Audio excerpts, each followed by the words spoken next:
Bonjour!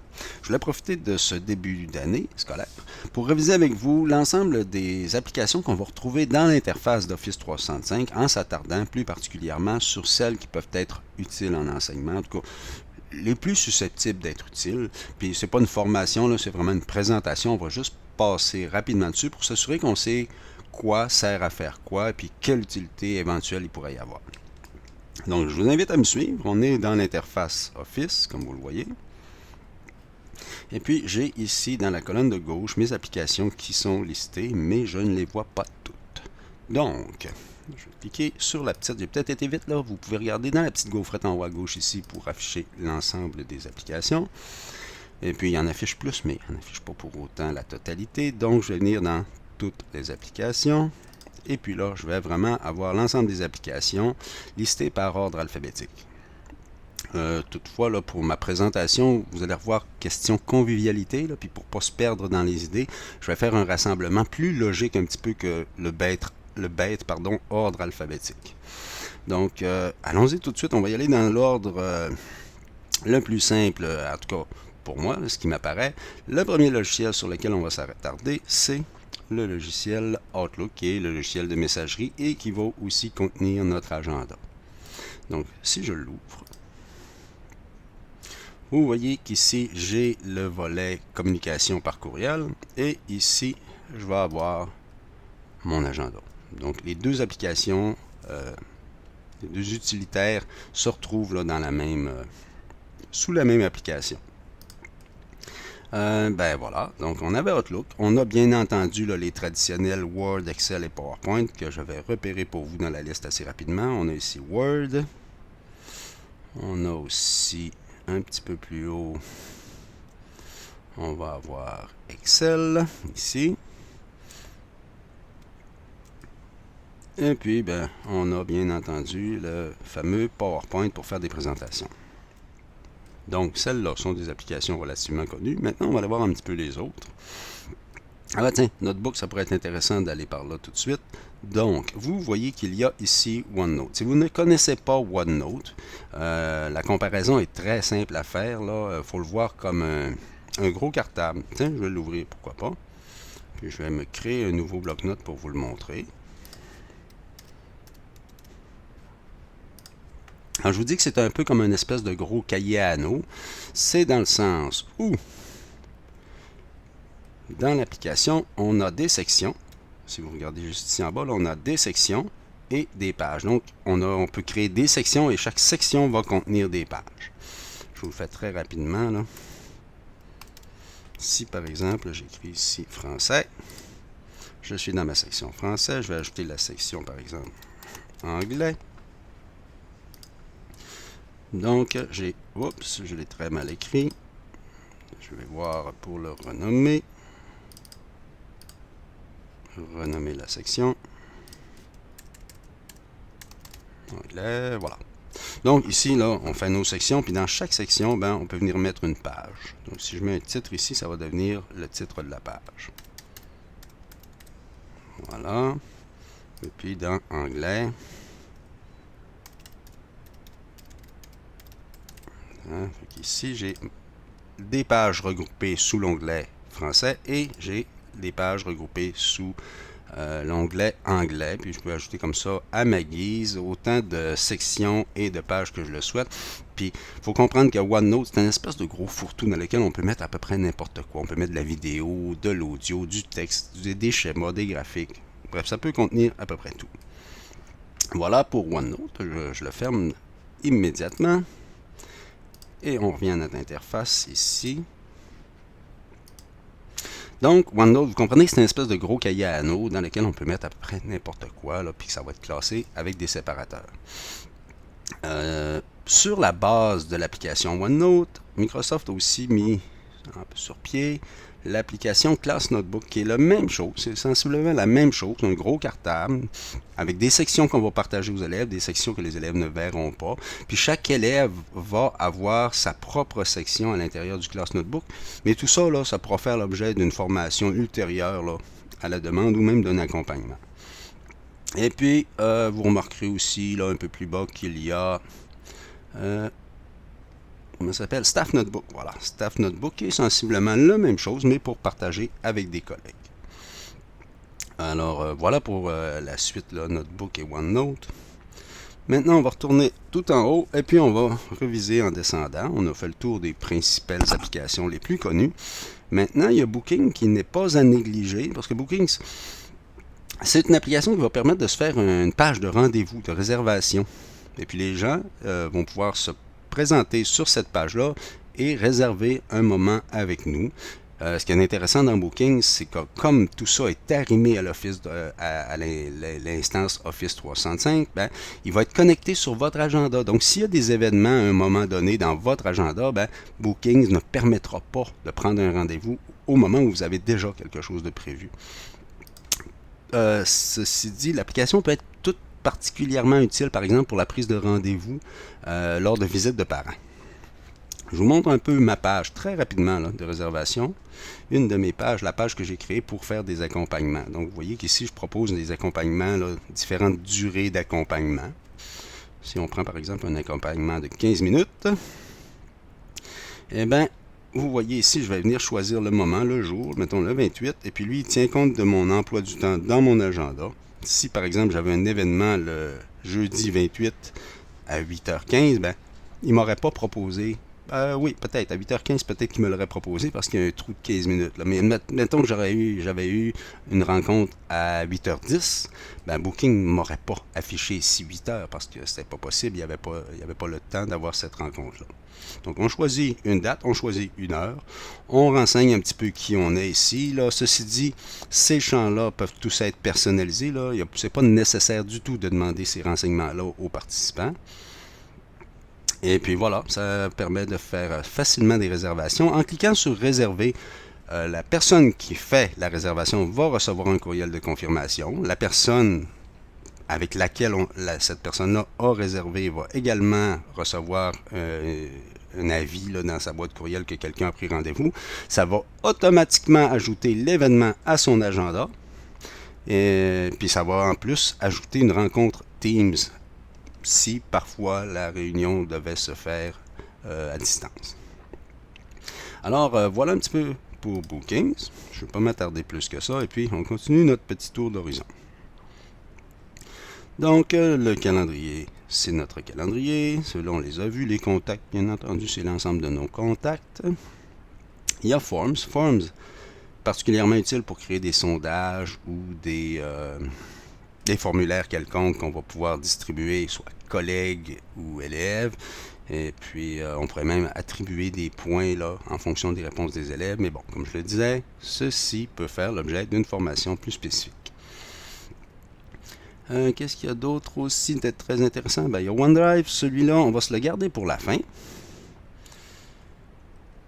Ceci dit, qui est quand même relativement proche. Même chose pour SharePoint. Je voulais vous expliquer ce concept-là, le OneDrive et le SharePoint. Je voulais prendre plus de temps un peu, donc on va y revenir plus tard. Il y a Stream. Stream, c'est un peu l'équivalent d'une chaîne YouTube. C'est comme le YouTube de Microsoft, si vous voulez. Sauf qu'il y a la particularité, celui-là, d'être fermé à l'entreprise, à l'organisation. Donc, si vous publiez des vidéos à l'intérieur et que vous les publiez dans Stream, il n'y aura que les membres du grand réseau Tchakapesh qui pourront consulter vos vidéos. Les gens de l'externe ne pourront pas. Si on souhaite mettre en ligne des vidéos à l'intention de gens de l'externe, on utilisera une autre source, là, par exemple YouTube. Sway, c'est un logiciel de présentation pour faire un peu différent, pour présenter des choses différemment qu'avec le traditionnel PowerPoint. To-Do, c'est très bien. To-Do, ça vous permet de ne pas en manquer une. Parce que si on vient ici, on va pouvoir s'ajouter des tâches. Par exemple, si j'inscris mettre matériel, tout simplement répondre à matériel, je peux choisir la date, là. Choisir une date. Moi, ça, remettre le matériel, il faut que je le fasse le 26. Je veux dire le 25 plutôt. Donc, j'ai jusqu'au 25 pour remettre le matériel. Je vais mettre un rappel. Je vais me choisir une date et une heure pour me le rappeler. Je vais dire, tu vas me le rappeler le vendredi avant de finir de travailler. Tiens, à plein à midi. Voilà. Donc comme ça, j'aurai un rappel en temps opportun pour me rappeler qu'il me faut rapporter le matériel. Remarquez que c'est le genre de choses que vous auriez également pu faire là, avec votre calendrier dans Outlook. Alors voilà pour ce qui était de To Do. Et puis le whiteboard, le whiteboard c'est un tableau blanc qui peut être parfois utile là, en enseignement à distance quand on partage l'écran avec les élèves pour permettre de faire des démonstrations. Sur ce, je prends une petite pause et je vous invite à, dans quelques instants, aller mieux comprendre et explorer là, le système là, qui est relatif à OneDrive et SharePoint. Alors, allons-y tout de suite. Bonjour. Je considérais important là, de bien comprendre la différence entre OneDrive et SharePoint et les dépendances de l'un et l'autre. On va donc aller voir un peu de quoi il en retourne. On va donc discuter, comme je te disais, de OneDrive et SharePoint. Alors là, ça, il faut savoir que ce sont tous les deux des espaces de stockage, un peu comme un disque dur ou une clé USB, sauf que, à la différence qu'ils sont dans le nuage, ils sont stockés sur Internet. Maintenant, qu'est-ce qui va discriminer l'un de l'autre? C'est que OneDrive, c'est un espace de disque personnel. Donc, ça va être relatif à une seule personne. Il y a une seule personne qui va avoir accès à ces fichiers. C'est un peu comme directement sur votre ordinateur, comme si vous le sauvegardiez sur votre ordinateur. Les fichiers ne sont pas partagés avec qui que ce soit. Ils sont résumés à votre usage exclusif. Bien entendu, à partir de OneDrive, ensuite, vous pourrez les partager avec d'autres personnes, au besoin. Et puis si on regarde maintenant SharePoint, SharePoint c'est un espace de stockage qui va être relatif à tout ce qui est équipe. Donc les équipes SharePoint, les équipes de Teams, les groupes différents, là, quand ils vont y avoir des documents à stocker, vont être sauvegardés sur SharePoint. Et puis chacun des participants aura accès à ces documents-là. Parce que d'emblée, ils sont partagés parce qu'ils sont sauvegardés sur l'espace SharePoint. Donc, dans quel contexte est-ce que les fichiers vont être sauvegardés sur OneDrive? Dans quel contexte est-ce qu'ils vont l'être sur SharePoint? C'est pas très compliqué. Quand vous travaillez avec des applications d'Office 365, par exemple Word, et que votre document se sauvegarde, il va sauvegarder sur votre OneDrive personnel à vous. Alors que si, au contraire, vous êtes par exemple dans une équipe Teams et que vous envoyez un document au sein de l'équipe, ça va être sur un disque SharePoint que ça va être partagé. Là-dessus, je vais vous montrer deux petits détails. Là. OneDrive, c'est relativement simple à comprendre, mais il y a quand même une petite tournure, une petite utilisation que je vais vous en montrer qui peut être particulièrement pratique. Là, je dis OneDrive, mais en fait, c'est relatif à OneDrive et SharePoint. Vous allez mieux comprendre avec l'illustration que je vais vous faire. Et puis, je vais vous montrer aussi, je vais vous faire la démonstration là, que en dessous de toute entité de groupe, il y a un espace SharePoint pour sauvegarder les données. Donc, on va aller tout de suite voir un petit peu les différentes choses que je voulais vous montrer. Puis, on va commencer là, par SharePoint. On va voir un petit peu ensemble qu'est-ce qu'il y a à l'égard de OneDrive et SharePoint, comment ça se concrétise là, dans notre travail dans Office 365. Pour faire ça, pour par exemple vous montrer que SharePoint là, est en dessous de toute équipe Teams. Si je m'en vais dans une équipe Teams, on va en choisir une. Donc, on va aller prendre un peu n'importe laquelle. Tiens, super utilisateur. Si je viens dans les fichiers, vous voyez ici les différents dossiers et les différents fichiers qui se retrouvent au sein de l'équipe, qui sont partagés par les membres de l'équipe. Et puis, je vous disais que tout ça reposait sur un SharePoint. En fait, il n'y a aucune information, aucun document qui est stocké dans l'instance Teams. L'instance Teams est rattachée à un espace, un endroit de sauvegarde SharePoint qui lui est associé. Et puis, pour en faire l'illustration, si vous venez, par exemple, lorsqu'on est, ceci dit, dans les fichiers, là, quand on est dans les fichiers, il y a toujours les trois petites billes ici qui nous amènent à ouvrir dans SharePoint. Donc, on peut récupérer, avoir accès à ces documents-là, tant dans Teams que dans SharePoint. Et puis, je vais ouvrir SharePoint pour vous en faire l'illustration. Alors, vous voyez que je suis dans le canal général et je retrouve mes dossiers, je retrouve les différents documents qui sont dans les dossiers. Et voilà. Pourquoi est-ce qu'il y a ça ici dans le côté? Je pense que Microsoft s'est rendu compte que tant qu'à mettre en ligne des documents, pourquoi ne pas donner la chance de diffuser de l'information par la même occasion? Donc, il va pouvoir se présenter, l'espace SharePoint, sous forme un peu de page d'accueil, de page web, de site web, si vous voulez. Alors, on va avoir une page d'accueil dans laquelle on va pouvoir insérer différents éléments. Et puis, on va avoir un bloc-notes, le bloc-notes de l'équipe Teams, et on a accès aux documents. Donc là, ça, il faut comprendre que c'est pas un espace privé, c'est vraiment un espace d'équipe. Maintenant, si on veut aller voir OneDrive, fermons tout ceci, puis allons voir OneDrive. Bon, là, on arrive dans OneDrive et vous comprenez que ça, c'est mon espace de stockage privé à moi. Là. À partir de là, je peux toujours cliquer sur les trois petites billes ou utiliser la façon qui me convient là, pour partager ces documents-là à des collègues qui pourront venir travailler sur le même document que moi. Une chose intéressante que je voulais vous montrer, c'est que par moment, des gens vont nous envoyer des fichiers, vont nous partager des fichiers, soit en les mettant en pièce jointe, soit par le biais de Teams, en nous les envoyant par Teams. Puis ça peut devenir un peu... Ça peut créer une confusion, là. Je me souviens que telle personne m'avait acheminé tel document, mais elle me l'avait-tu envoyé par courriel? Elle me l'avait-tu envoyé par Teams? On peut être appelé à chercher nos documents, puis j'ai découvert relativement récemment quelque chose de vraiment intéressant. Si je fais toutes les applications peut-être. Non, je vais revenir à la racine d'Office. Ah, voilà. Alors, vous voyez qu'ici, il y a mon contenu.